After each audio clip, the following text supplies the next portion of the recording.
Si Sara Duterte po ay halos isang buwan sa Netherlands. Walang maipakita ang accomplishment. Higit pa rito, maraming questionableng paggamit ng pondo ng bayan.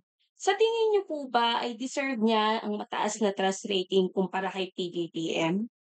Hindi po siya, para po sa akin, hindi po talaga siya realistic.